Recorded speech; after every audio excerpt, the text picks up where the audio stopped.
यहाँ पर country of residency को पहले सेलेक्ट करेंगे आप। मैं यहाँ पाकिस्तान को सिलेक्ट करूँगा। नेक्स्ट आपसे पूछा जाता है कि आपके पास TIN नंबर है, यानी टैक्स आइडेंटिफिकेशन नंबर। अगर है तो उसके लिए येस रखना है आपने, और नीचे टैक्स आइडेंटिफिकेशन नंबर में अपना TIN नंबर लिखकर कंटिन्यू पे क्लिक करना है। और अगर TIN नंबर नहीं है आपके पास तो इसको आपने नो करना है। नो को सिलेक्ट करेंगे तो 3 रीज़न आपको शो हो जाएंगे कि किस वजह से आपने नो को सिलेक्ट किया है। इनमें से रीज़न B और C में से कोई भी आप सिलेक्ट कर लें। उसके बाद कंटिन्यू पे क्लिक करना है आपने। कंटिन्यू पे क्लिक करने के बाद वापस आप डिक्लेरेशन पेज पर आ जाएंगे। यहाँ आपको 4 ऑप्शन शो होंगी, इन सब को आपने टिक करना है और देन कंटिन्यू पे क्लिक करना है। उसके बाद आप बायोमेट्रिक वेरिफिकेशन के स्टेप पर मूव हो जाएंगे। नेक्स्ट के ऊपर क्लिक करना है। अगले पेज पर आ जाएंगे आप।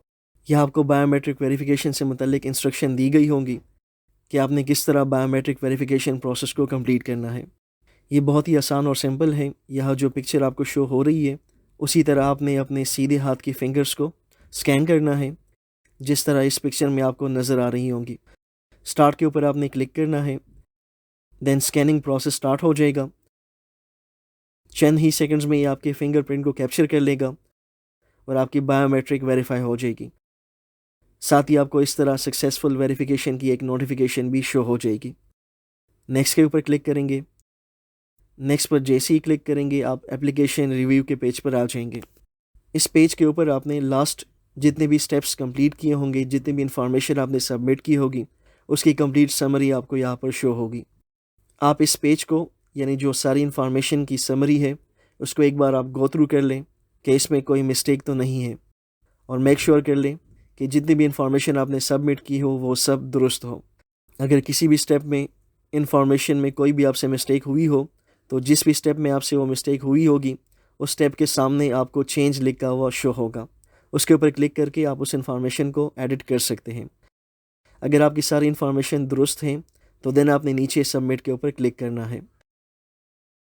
सबमिट के ऊपर आप जैसे ही क्लिक करते हैं आपके डिटेल्स और डॉक्यूमेंट्स सबमिट हो जाते हैं और फैसल इस्लामी डिजिटल अकाउंट क्रिएशन का प्रोसेस ऑलमोस्ट कंप्लीट हो जाता है। अब इसके बाद एक छोटा सा स्टेप बाकी रहता है। आपके एंड से यहाँ तक काम कंप्लीट हो जाता है। इसके बाद आपने कुछ भी नहीं करना, कोई भी इंफॉर्मेशन या डॉक्यूमेंट्स आपने सबमिट नहीं करना। अब जो लास्ट एक छोटा सा स्टेप बाकी रहता है वो ये है कि इसके बाद आपको फैसल बैंक रिप्रेजेंटेटिव की तरफ से वेरिफिकेशन के लिए वीडियो कॉल आएगी, और वेरिफिकेशन लेने के बाद आपके अकाउंट क्रिएशन का सारा प्रोसेस कंप्लीट हो जाएगा और 48 घंटों के अंदर आपका अकाउंट बन जाएगा। कभी कभार इसमें डिले भी हो जाता है और 5 से 7 दिन भी लग जाते हैं। अकाउंट जैसे ही क्रिएट हो जाता है फैसल बैंक की तरफ से आपको आपके अकाउंट की डिटेल्स भी मिल जाती है, यानी अकाउंट नंबर वगैरह। इसमें एक बात और कि वेरिफिकेशन कॉल की रिक्वेस्ट आप चाहे तो उसी टाइम भी कर सकते हैं। उसके लिए स्टार्ट कॉल पे क्लिक करेंगे आप, और अगर आप चाहते हैं कि बाद में किसी टाइम कॉल आ जाए आपको तो उसके लिए आपने शेड्यूल कॉल के ऊपर क्लिक करना है। देन एक स्मॉल विंडो ओपन हो जाएगी जिसमें आपने पहले डेट को सिलेक्ट करना है, यानी आप जिस दिन जिस डेट को चाहते हैं कि कॉल आ जाए वो डेट यहाँ सेट कर लें। डेट के बाद अपनी मर्ज़ी का टाइम भी सेट कर सकते हैं आप। जिस टाइम आप चाहते हैं कि वेरिफिकेशन कॉल आ जाए वो टाइम भी यहाँ सेट कर लें। देन कंटिन्यू के ऊपर क्लिक कर लें तो आपकी कॉल शेड्यूल हो जाएगी। जो भी डेट और टाइम आपने सेट किया होगा उसी टाइम आपको फैसल बैंक रिप्रेजेंटेटिव की तरफ से कॉल आ जाएगी। वेरिफिकेशन के लिए जो कॉल आती है वो कोई मुश्किल टास्क नहीं, चूँकि इसके लाइव वीडियो वेरिफिकेशन कॉल की रिकॉर्डिंग और इसको अपलोड करना पॉसिबल नहीं और अलाउ भी नहीं है, इसलिए मैं इसको अपलोड नहीं कर सकता। अदरवाइज़ मैं आपको वो भी करके बता देता। बट ये बहुत ही आसान प्रोसेस है, इसको आप इजीली कंप्लीट कर सकते हैं। तो दोस्तों ये था मुकम्मल प्रोसेस कि किस तरह घर बैठकर आप अपने मोबाइल से फैसल इस्लामी डिजिटल अकाउंट क्रिएट कर सकते हैं। और ये थी आज की वीडियो। मैं उम्मीद करूंगा कि आज की वीडियो आप दोस्तों को ज़रूर पसंद आई होगी। इस वीडियो को लाइक और शेयर करें, इस चैनल को भी सब्सक्राइब कर दें। बाकी आप सबका बहुत शुक्रिया। अल्लाह हाफ़िज़।